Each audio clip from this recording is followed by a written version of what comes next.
Acoustics is one of the subjects that we know always gets plenty of attention on the website. Alongside temperature, perhaps the single most divisive issue in workplaces at the moment. You can't turn off your ears. You can close your eyes, but you can't turn off your ears. So you're always listening, and it's a kind of survival instinct so that we can hear danger. And it's consistently about 2/3 of the people we ask say that noise has a negative effect on their performance at work.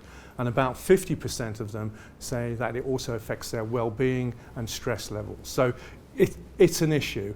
And the fact that it's 2/3, that's too big a number. Yeah, I think we need to be mindful. You know, it's nothing worse than walking into a library space when you want it to feel kind of collaborative and buzzy. So I think there's this kind of almost this really fine line on what is too noisy, you know, in order to kind of concentrate, but then not too quiet. So, you know, it obviously still needs to enable collaboration. If you're focusing, if you're concentrating, obviously you think, I need it a little bit quieter.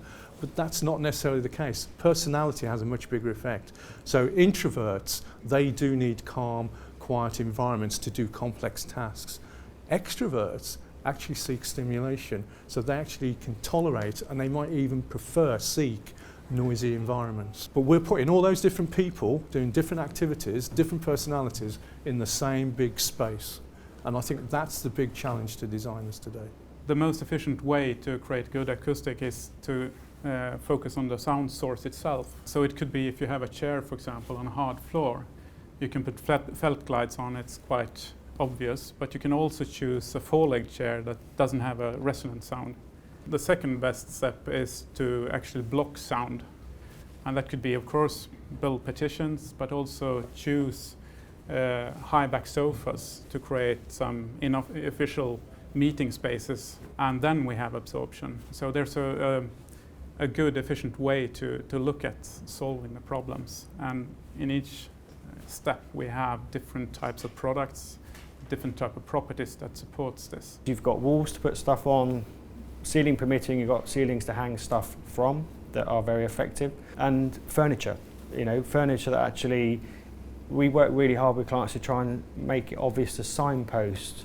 Without signposting, that's what that's used for. And by that way, you're moving that noise or that disruption into that area.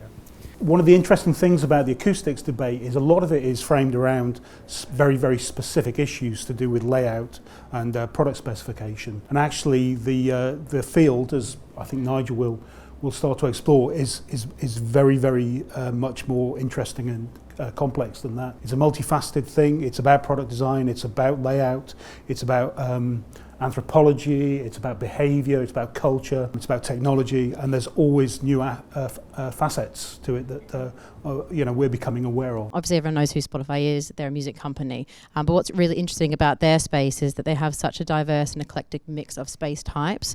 And I think the way that we are working at the moment is yes, a lot of it's face-to-face, but a lot of it is video conferencing and making sure that meeting rooms obviously have kind of state-of-the-art kind of acoustic you know, wall panels and kind of sound absorption panels. This is a sound stick. This is a new product from Offecct, and it's not used as a single one, it's a room divider. So it's hanging from the roof in rows. You can have curved rails, and it's sort of a see-through room divider. And the good thing about this is that it's not only a good absorber, it's also made out of waste. There's so many good furniture products out there now which help with acoustics. The pods that we've heard about, you don't have to tear down walls or build walls. You can use mobile, flexible furniture as the solution. You have the standalone pods, you have the high back chairs that we mentioned, the cubicles, the little focus booths. There's so many different types of furniture now that can just help with that noise issue and that space, creating that space where people can focus